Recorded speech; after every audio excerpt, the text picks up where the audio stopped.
Well, thank you very much for joining us.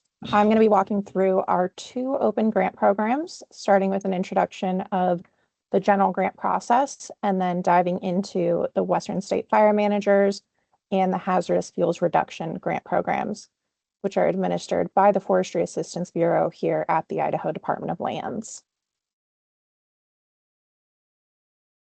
My introduction. So I'm Isabella Pritchard. I'm the grant project coordinator. I've been in this position for a little bit over 2 years. I have a background in environmental science research from Montana State University. And now I've shifted into a role that helps cooperators access funding to get your priority projects on the ground. So I'm available to provide technical assistance with the funding process, from getting you ready to apply to finding the right grant for you and ultimately creating a competitive proposal. Tyler Holfeltz is our Wildfire Risk Mitigation Program Manager. He's been here for a very long time. I think we're clocking in at about 13 years now. And he has a wealth of experience with fire response management and is a really valuable resource to help with your CWPP, community wildfire protection plans, project planning, and adaptive management. You're going to hear this CWPP term come up a few times throughout this presentation, which is an accentuation of how important this document is. So if you're not already closely familiar with it in your region, please get to know this document as soon as your schedules allow. Jennifer Harrington has been with IDL for about 8 months, and she's your technical resource for everything post-grant award, including reimbursements.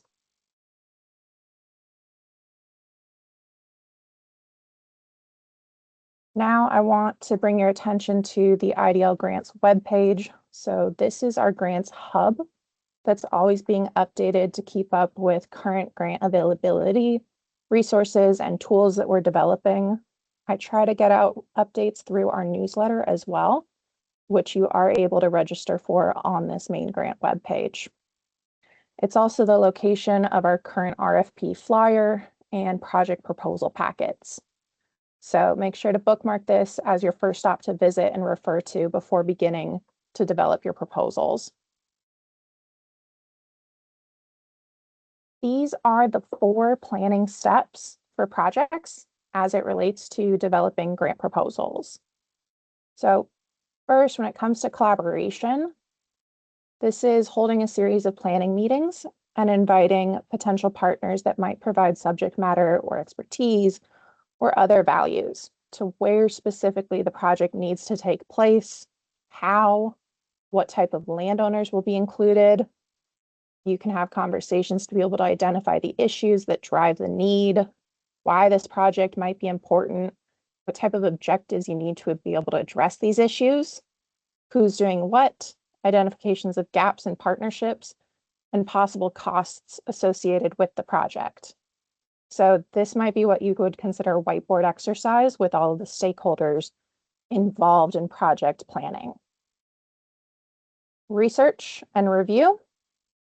If this is a fire mitigation project, you're going to want to review that local CWPP as a part of the planning process. Does it need to be updated? Do you need to review the list of projects to support your proposal? Ensure that there's alignment with your CWPP and your project proposal. Quantify and measurable outcomes.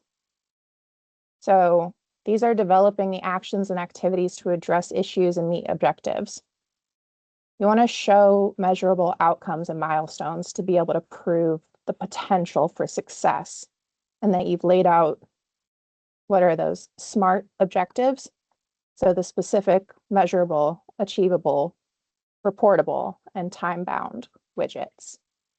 These are going to be really critical for having a competitive application. And finally, once you've gone through these 3 steps, you're ready to develop a grant proposal. So this is when you would come to me and start having a conversation about identifying a funding stream that aligns with your project timeline and stakeholder objectives. These steps are not linear for everyone and not limited to the RFP stage. They'll end up being continuous and revisited throughout the project's lifetime. And just so you know, IDL is happy to attend planning meetings and aid in discussions to guide the process as well.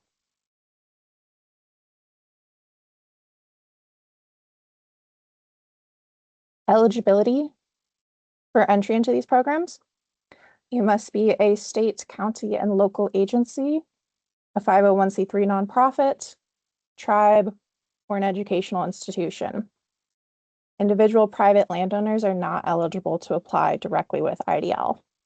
When I get those phone calls, I'm turning them over to the county cooperators, to the soil and water conservation districts, to the folks that are implementing that on the ground work within their region. Also very important is that the applicant must demonstrate the administrative capacity to handle a reimbursement-based grant.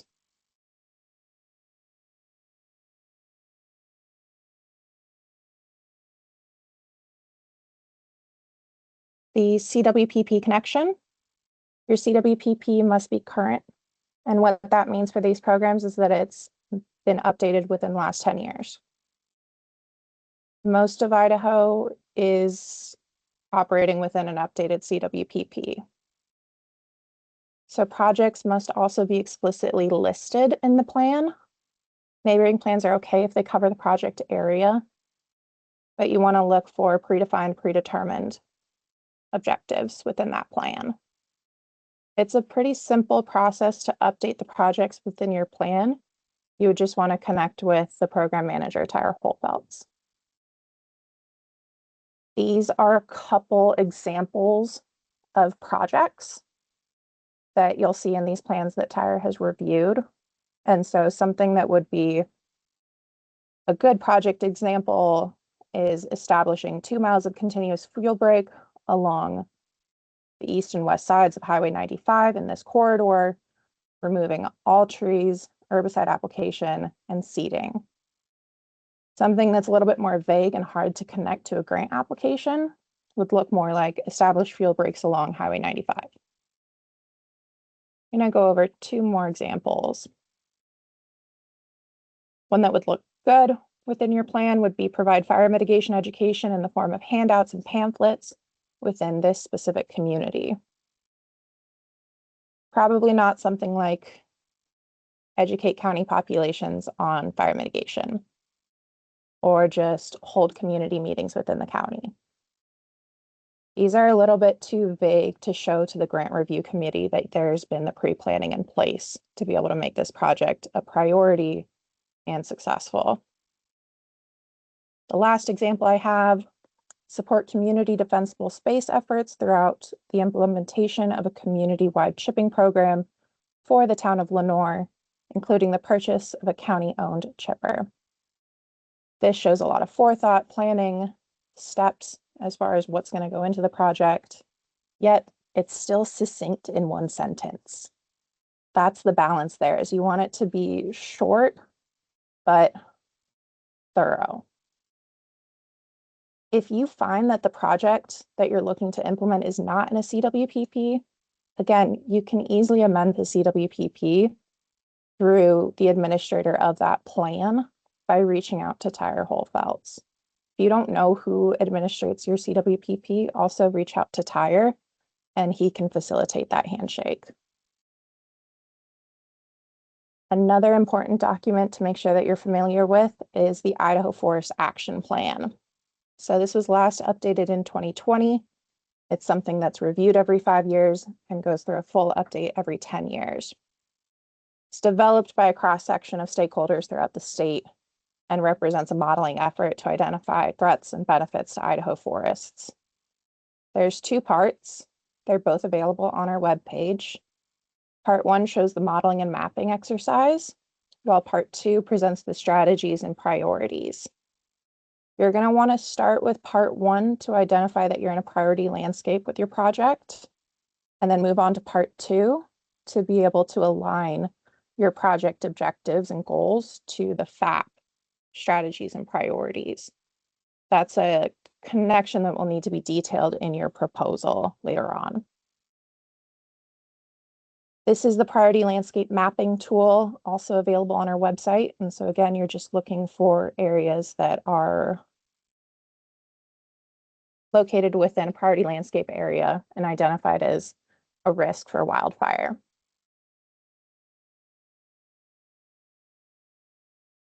This is a very high-level overview of the grants process. So our funding source for these two programs that I'm going to be talking about today come from the USDA Forest Service, state and private forestry branch. Really grateful to be able to work with them and have these opportunities available. Once we solicit proposals from partners, the WSFM grants are ranked and scored within a Western states competition level. There's 17 states total. The HFR is going to be reviewed at the U.S. Forest Service regional level. So Region 1 and Region 4 for Idaho. IDL is the final applicant. And so these proposals that you're developing as a sub-grantee. So I will work with the entity submitting a proposal to develop a final application before it's submitted to either the HFR or the WSFM programs. Again, the eligible applicants, so state, local agencies, tribes, nonprofits, educational institutions. For each of these grants, $300,000 is available. $240,000 goes to the grantee as a subgrant. $60,000 is designated for IDL grant administration. To really drive this point home, these grants are awarded on a reimbursement basis only. The basic process for a reimbursement grant is to request funds submitted to IDL with proof of payment that you've already made to a vendor, contractor, staff. And then IDL is going to review that request to make sure that the costs are allowable before the funding is provided back to the grantee. Grant funds are not provided upfront. These aren't cash grants. Allowable to request reimbursement through the project period. So there's not an expectation that you're going to front the full $240 of all of the project costs. We'll often see grantees request reimbursements on quarterly or a biannually basis.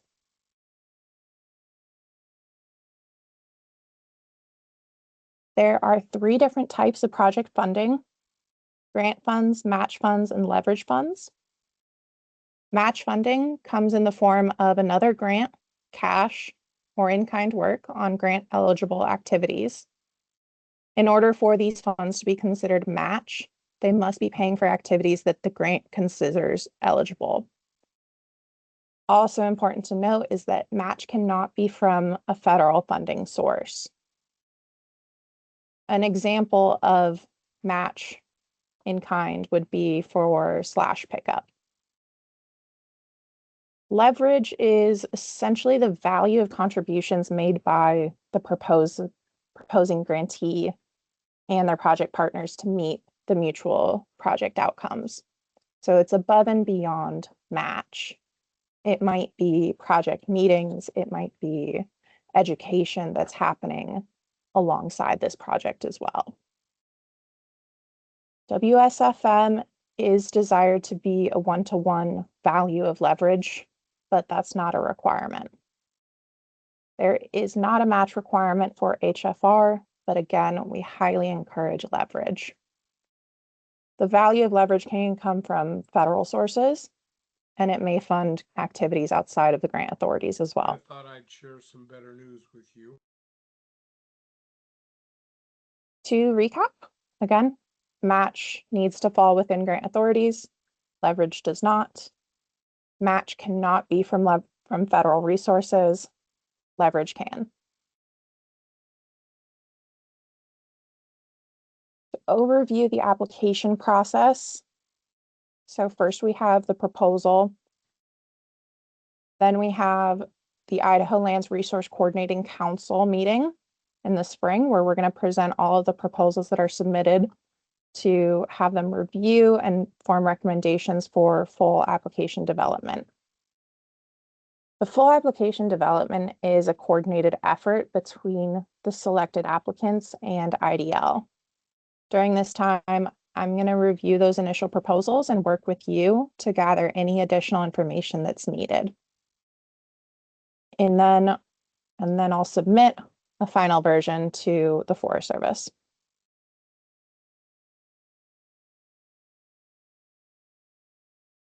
An approximate timeline to help line you out with how this process flows is that we announced the request for proposals, which happened on January 21st. I go into outreach and education mode for the next couple months. And so that includes this webinar, that includes one-on-one grant writing, project development with you. And then proposals are due on March 31st. This is to make sure that we're able to prepare them and get them ready for the spring ILRCC review. In the fall, we'll start developing full applications with the selected proposals, and that's for the Western State Fire Managers Grant. By this time, we've already reviewed and figured out HFR award notifications, and so those are getting sent out around the fall time. Again, these timelines are approximate and dependent on our federal partners. Next summer is the time when states are notified of WSFM funded projects. And within the fall, that's when we start notifying applicants. So it's important to have reasonable expectations of the timeline between proposal development and work on the ground for awarded applications. It does take between 3 to 6 months to develop MOUs. So if you do submit a Western State Fire Manager's proposal this round, you're looking at beginning work, entering into agreements, and beginning work winter to spring of 2028. Okay.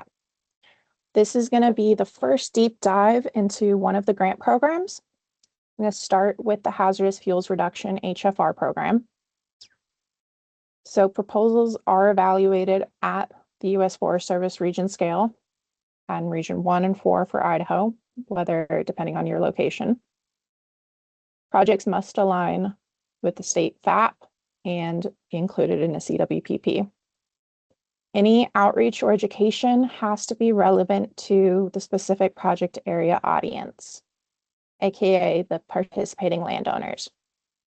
There's no generic education or outreach, no widespread mailers, and no countywide outreach events. The priority is non-federal lands. So we're looking at projects implemented on state, private, and tribal. There has been an updated definition of the adjacency requirement for this project as of yesterday. So adjacency, which used to be 1.5 miles from a Forest Service project, is now that the projects must be within the same fireshed or watershed as an ongoing or a planned Forest Service project. The federal treatment does not have to include a fire component, but it does need to be correlated with the benefit of the project work. And that will be required in a narrative form for the application. Types of projects that are eligible under the HFR grant is fuel breaks, full shaded green strips. This program will not fund seeding. That can be included as leverage though. Thinning projects, ingress or egress, and roadside mowing, and continuous defensible space with multiple landowners. So at this point in the presentation, you should know if your project meets the grant criteria. Your next step would be to review the application guidelines on our IDL webpage. And now I'm going to walk you through the proposal form. The first form that you're going to come across is the acknowledgement form. It's 2 pages, and it must be reviewed and signed by an authorized representative of your entity. It covers and requires acknowledgement of various terms, such as OMB requirements, reimbursement terms, indirect costs, match. And again, it must be reviewed and include a final signature in order for your proposal to be accepted. There's a 2-page informational budget development guidelines that provides critical information to guide you through the development of the project budget.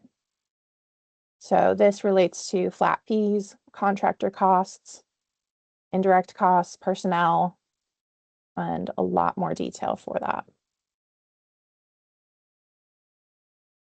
Also get to the project proposal form, which can be downloaded and found on our IDL Grants webpage. I'm going to walk through each of the pages of the proposal form so you have a bit of an idea of what you're getting into.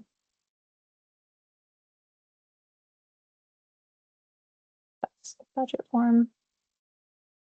There it is. Okay, so you enter your program information so that we know that we have the right contact and the name of your project, the acres that you're looking to treat.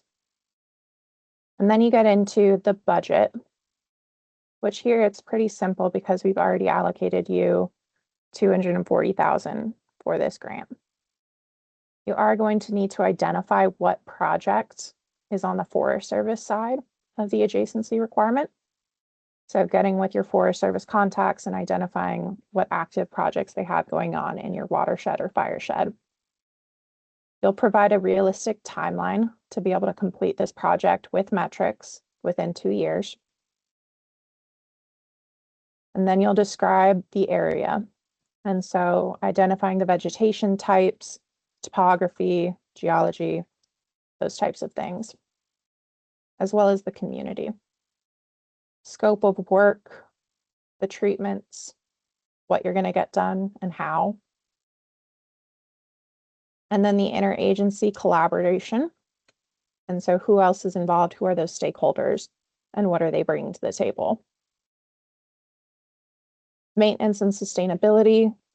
So who will be maintaining this project, checking up on it as it continues to evolve, and how you'd handle any regrowth.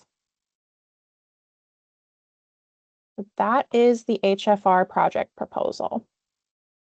Does anyone have any questions at this point before I move on to WSFM?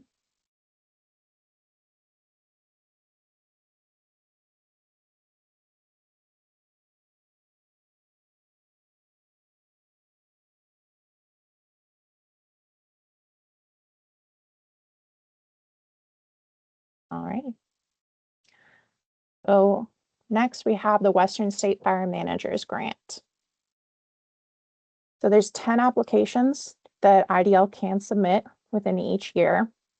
If we get more than 10 proposals, ILRCC's job is to be able to whittle that down to 10 focus projects that we can develop based on what aligns with the FAP priorities the most. There's 3 different project types: fuels projects, outreach, prevention education, and CWPP planning, assessment, and monitoring. State, county, and local governments, nonprofits, tribes, and educational institutions are eligible. Again, it must be a project listed within your CWPP.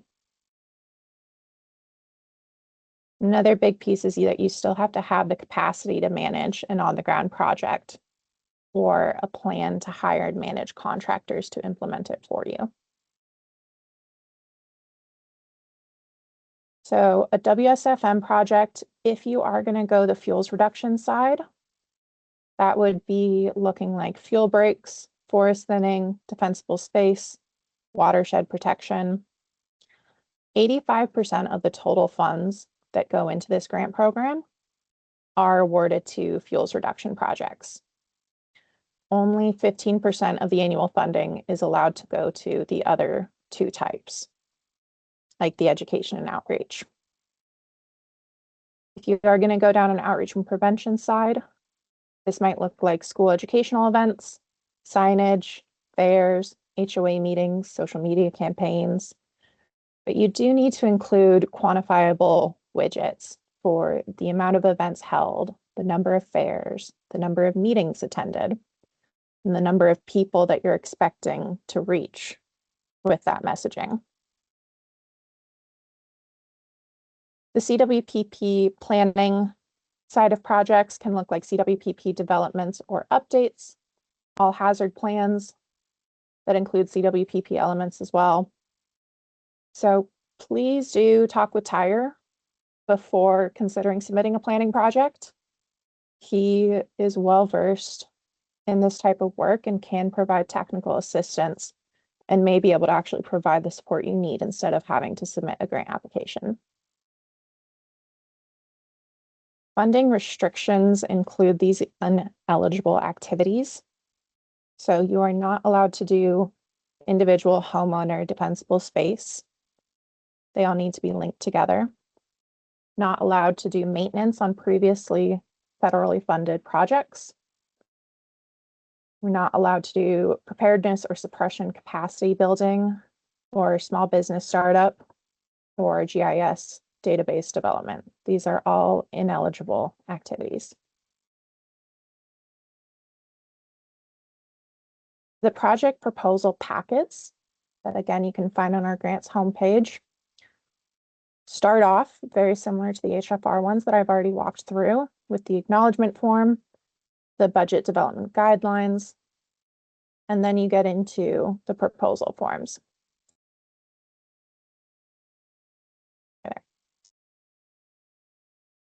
I'm not going to go through the proposal forms for Western State Fire Managers because they're similar to HFR in those topics that they're requesting from you, and you can research those on our webpage.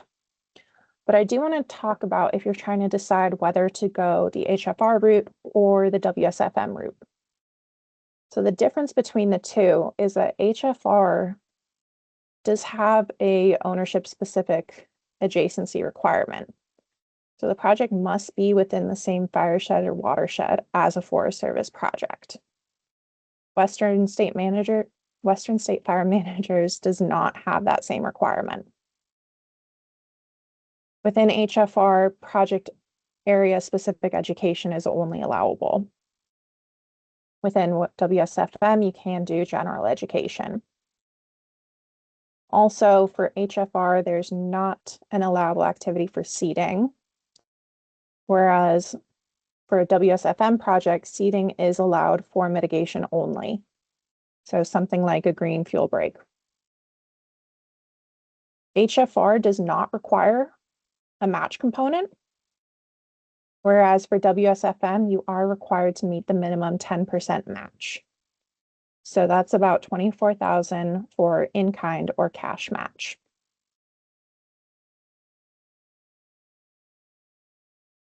And finally, technical assistance is available at this stage.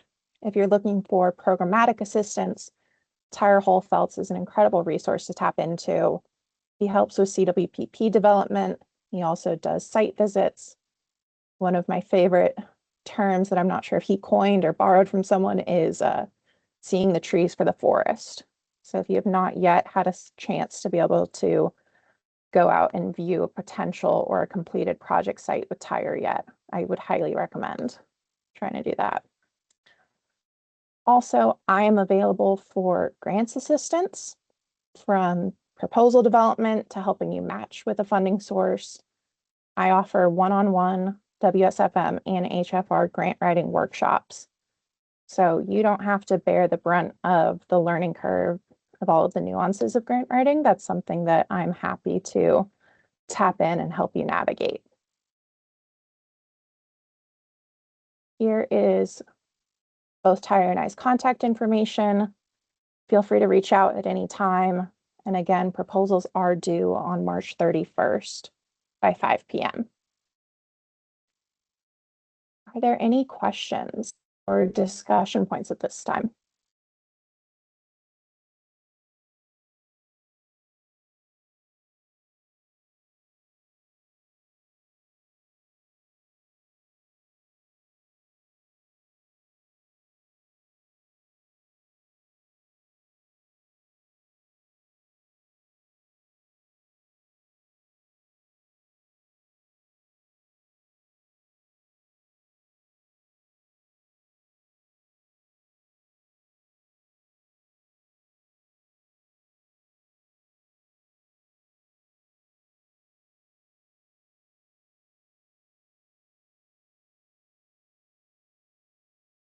Tyre, do you have any closing remarks?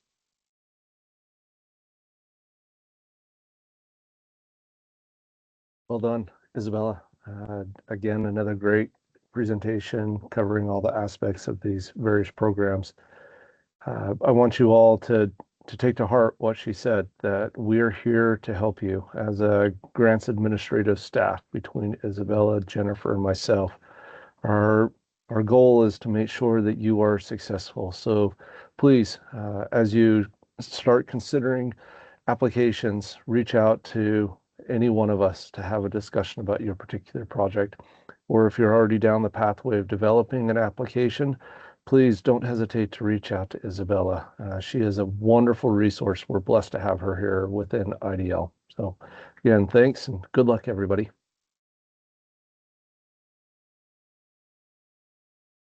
Thank you both. Appreciate it. Absolutely. Have a great rest of your day. Thanks, you as well.